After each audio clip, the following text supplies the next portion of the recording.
Hello, everyone. My name is Dr. Leah Spiegelman, and thank you for joining me today.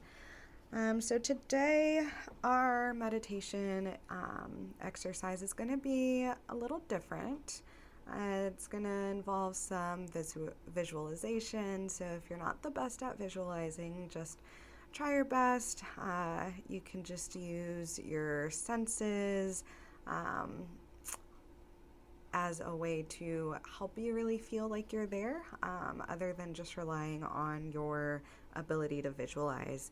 And if during this exercise you recognize, just not really working for me, that is totally fine. Go ahead and hit pause and scroll through my page for any other exercise that might be more beneficial for you. So, today we are going to be practicing a mountain meditation.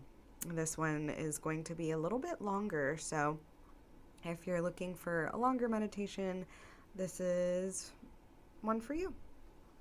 Alrighty. So this meditation is normally done in a sitting position, either on the floor or a chair. And it begins by sensing into the support you have from the chair or the cushion. Paying attention to the actual sensations of contact. Finding a position of stability and poise, upper body balanced over your hips and shoulders in a comfortable but alert posture. Hands on your lap or your knees, arms hanging by their own weight like heavy curtains, stable and relaxed. Actually sensing into your body,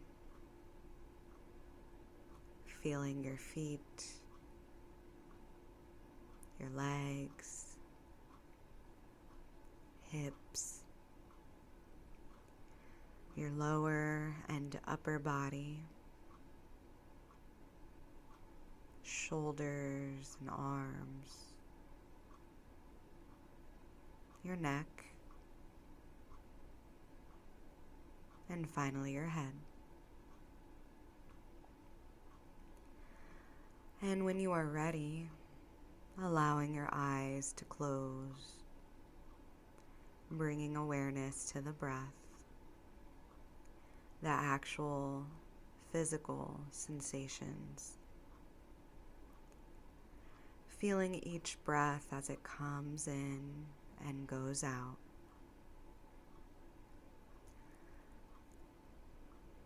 Letting the breath be just as it is, without trying to change or regulate it in any way.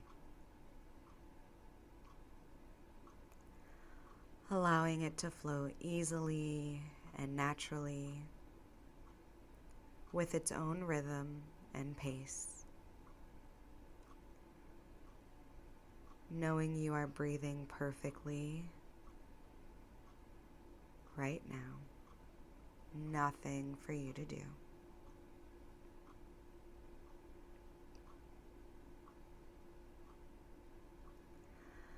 Allowing the body to be still and sitting with a sense of dignity, a sense of resolve, a sense of being complete, whole in this very moment, with your posture reflecting this sense of wholeness.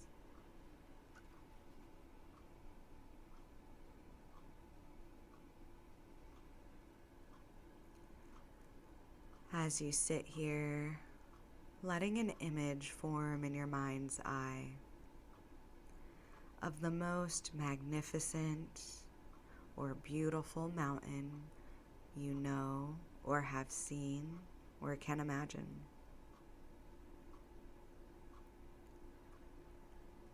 Letting it gradually come into greater focus. And even if it doesn't come as a visual image, allowing the sense of this mountain and feeling its overall shape, its lofty peak or peaks high in the sky, the large base rooted in the bedrock of the Earth's crust. Its steep or gently sloping sides. Noticing how massive it is, how solid, how unmoving, how beautiful, whether from afar or up close.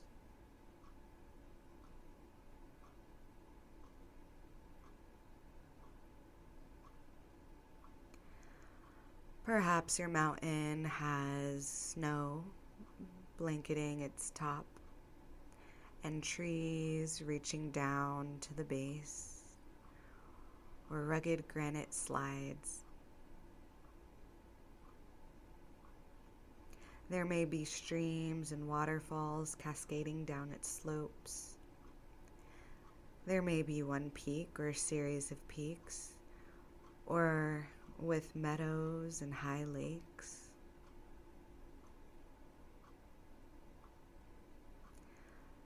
Observing it, noting its qualities, and when you feel ready, seeing if you can bring the mountain into your own body, sitting here, so that your body and the mountain in your mind's eye become one, so that as you sit here, you share in the massiveness and the stillness and the majesty of the mountain. You become the mountain. Grounded in the sitting posture, your head becomes the lofty peak, supported by the rest of your body and affording a panoramic view. Your shoulders and arms, the sides of the mountain, your buttocks and legs, the solid base, rooted to your cushion or your chair, experiencing in your body a sense of uplift from deep within your pelvis and spine. With each breath, as you continue sitting, becoming a little more a breathing mountain, alive and vital, yet unwavering in your inner stillness, completely what you are, beyond words and thought, a centered, grounded, unmoving presence. As you sit there, becoming aware of the fact that as the sun travels across the sky, the light and shadows and colors are changing virtually moment by moment in the mountain stillness. And the surface teems with life and activity, streams, melting snow, waterfalls, plants, and wildlife.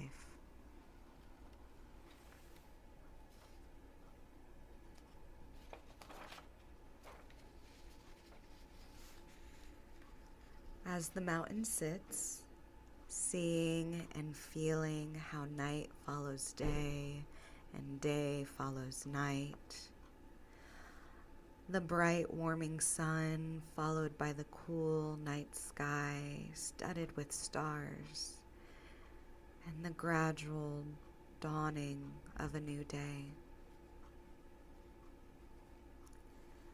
Through it all, the mountain just sits, experiencing change in each moment, constantly changing, yet always just being itself.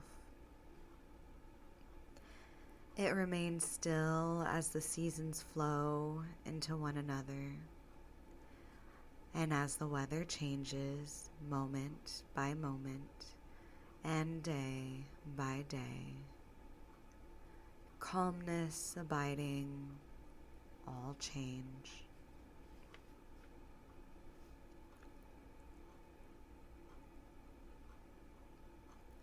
In summer, there is no snow on the mountain, except perhaps for the very peaks or in little crevices shielded from direct sunlight.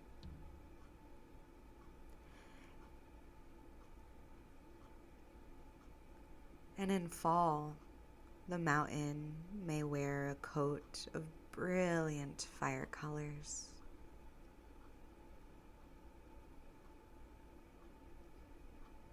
In winter, a blanket of snow and ice.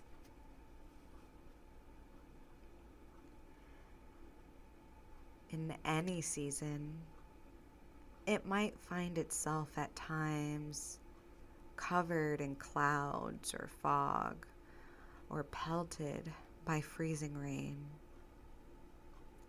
People may come to see the mountain and comment on how beautiful it is, or how it's not a good day to see the mountain, that it's too cloudy, or rainy, or foggy, or dark. And none of this matters to the mountain, which remains at all times its essential self. Clouds may come and clouds may go. Tourists may like it or not. The mountain's magnificence and beauty are not changed one bit by whether people see it or not. Seen or unseen, in sun or clouds, broiling or frigid, day or night. It just sits, being itself. And at times visited by violent storms, covered by snow and rain and winds of unthinkable magnitude. And through it all, the mountain sits.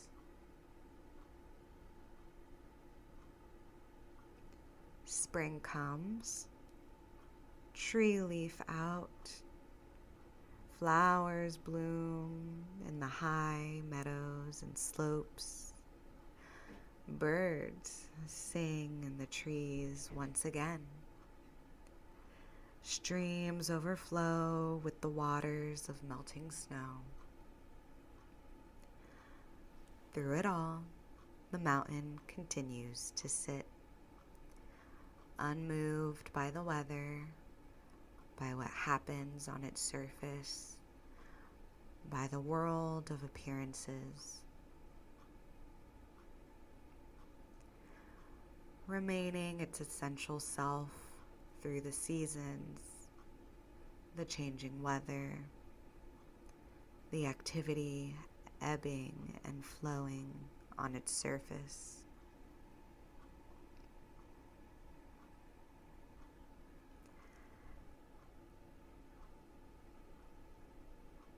And in the same way, as we sit in meditation, we can learn how to experience the mountain.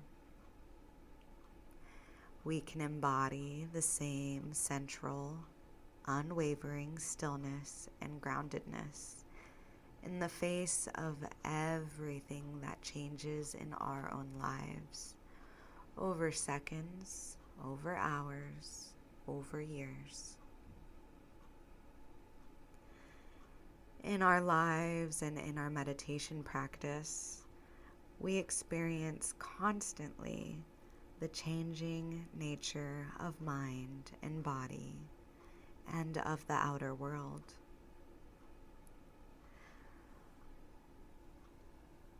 We have our own periods of light and darkness, activity and inactivity, our moments of color and our moments of drabness.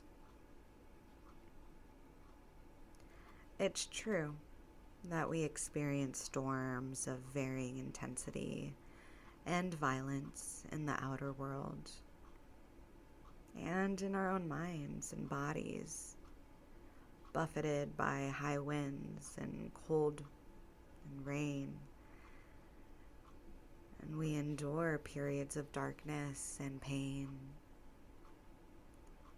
as well as the moments of joy and uplift. Even our appearance changes constantly, experiencing a weather of its own.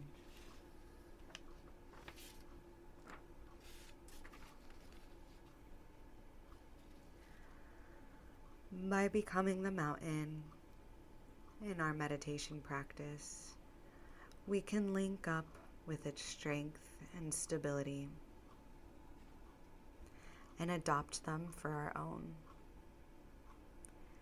We can use its energies to support our energy, to encounter each moment with mindfulness and equanimity and clarity.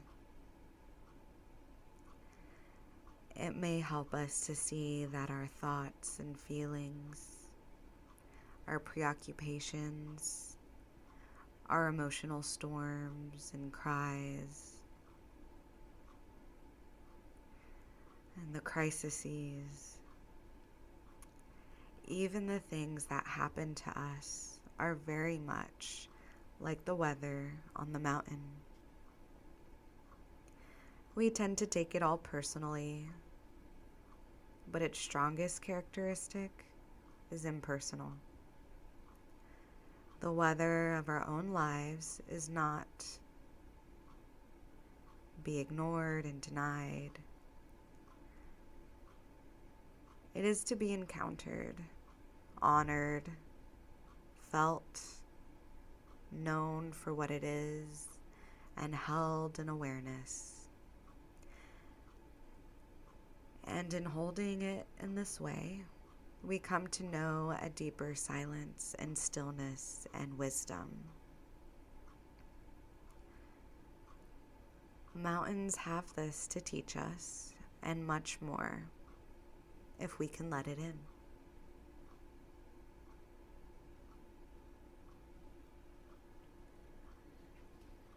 So, if you find you resonate in some way with the strength and stability of the mountain in your sitting, it may be helpful to use it from time to time in your meditation practice to remind you of what it means to sit mindfully with resolve and with wakefulness in true stillness.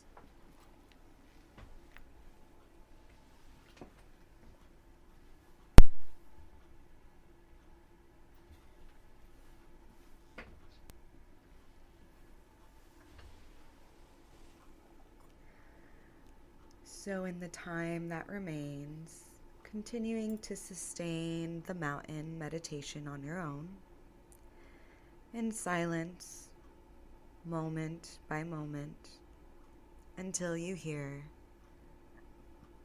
the sound of the bell.